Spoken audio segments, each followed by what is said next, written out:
had the Levitical law, and they made sacrifices, and they made atonement, which only took away their sins temporarily. It took away their sins temporarily. No, it did not. The blood of both goats and bulls have never taken away sin.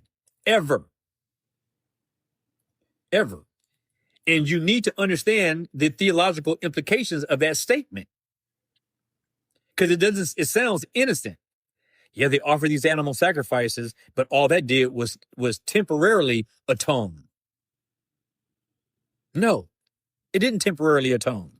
It didn't atone at all. That's the reason why they had to keep having them, because it didn't. But what he's implying is that they had temporary righteousness, lost it, temporary righteousness, lost it. But, I won't get into the whole topic, but when you go to and read Hebrews, it tells you plainly that the blood of bulls and goats could never take away sin, not even temporarily. That's an impossibility.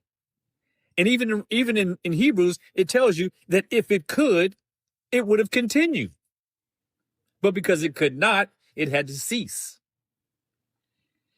So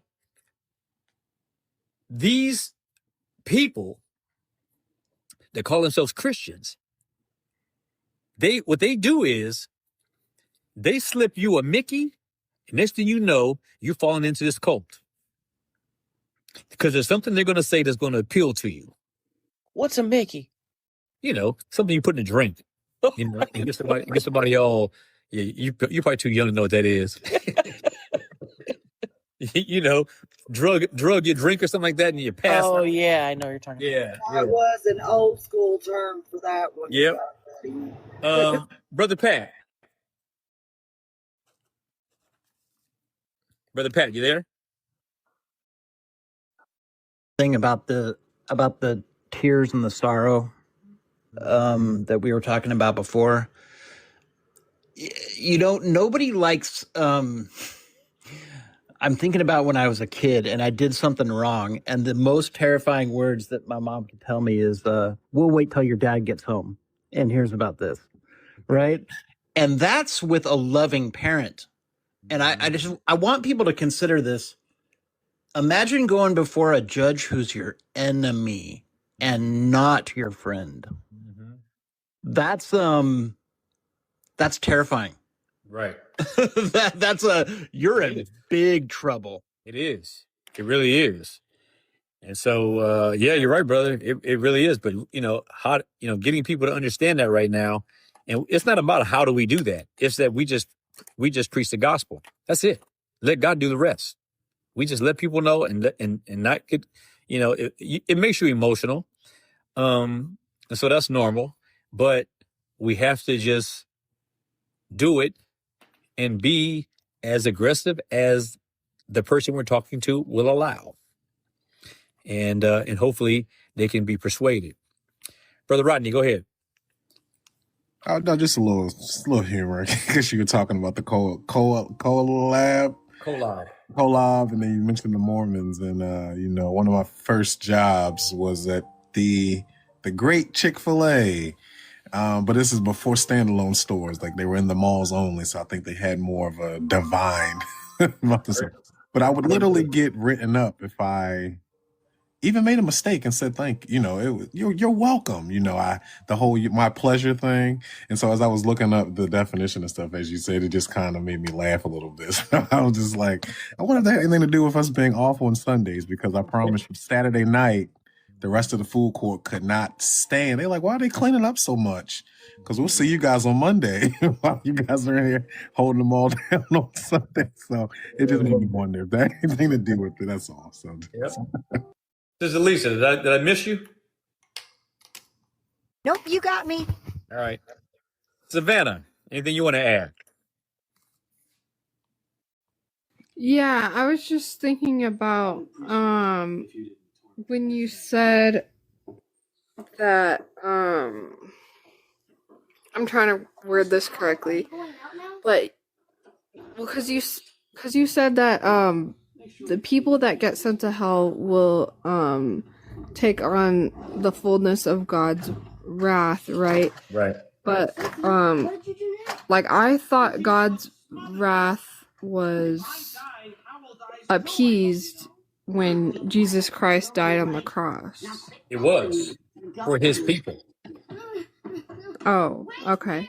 And then another question I had is like, so when we're all like glorified in heaven, there's a verse that says you know that we will mourn and that he will wipe our tears. Mm-hmm. Right? So what I'm thinking is like, why are we mourning? We're mourning for those people that are being cast into hell, right? No, not necessarily. I think the mourning that passage is talking about has a lot to do with like what Job is going through, the suffering and afflictions and the persecutions and the trials of this life. You know, mourning over sin. So I'm just trying to understand. So mourning from our life that we lived on earth because Yes. we're recalling it all when we're glorified, right? No. There will be no more tears when we go to heaven. Right. So Can you turn the volume down on that thing because it's coming through really loud? oh, sorry. That's all right. Yeah. So you're talking about when the Bible talks about us, the Christians, mourning, right? And that He'll wipe away all of our tears from our eyes and everything, right? Yeah. I thought that verse was talking about like our glorification when we get to heaven, that we will be mourning for. No, we won't be mourning after we leave here. Our mourning is over here. When we leave this earth, our mourning is over. Okay. You see what I mean? There'll be the Christian will live in perpetual joy and happiness forever, for eternity. There'll be nothing for us to mourn for. There will be no sin. There will be no evil. There'll be no darkness. There'll be no wickedness. There will be no depravity. We will be absolutely perfectly holy. There'll be nothing. There'll be no sorrow. There'll be nothing like that. Nothing like that at all. So the mourning that Christians deal with, or just like we're reading in this book right now. Look what Job is going through. He was mourning. The mourning that we Christians go through are the mourning that we have through afflictions in this life, trials, persecutions, suffering, and more importantly, we mourn over our sin that still indwells us because. You know, like, I mean, how many times are we asking God, like, how many times do we ask God in our personal prayer life, you know, to help us overcome some fault or overcome some sin or overcome some, you know, things that we've been thinking about or that we shouldn't think about? This is mourning over our sin, mourning over our life, mourning over the sin of others. You know, mourning for people who are rejecting Christ, mourning for war, mourning for a Christian's life should be fraught with concern for people's lives, for souls. That's what it should be. Our lives should be characterized by that. Not only our own, but for the souls of others. And so we mourn in that regard. And it's a collective mourning. So that's what it's talking about.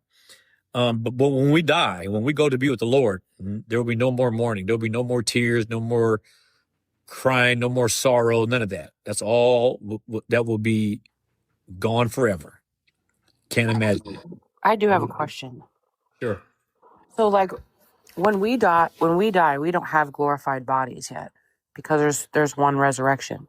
Right. But we will still be conscious Yes. in heaven after we die, correct? Absolutely. But we just won't have glorified bodies.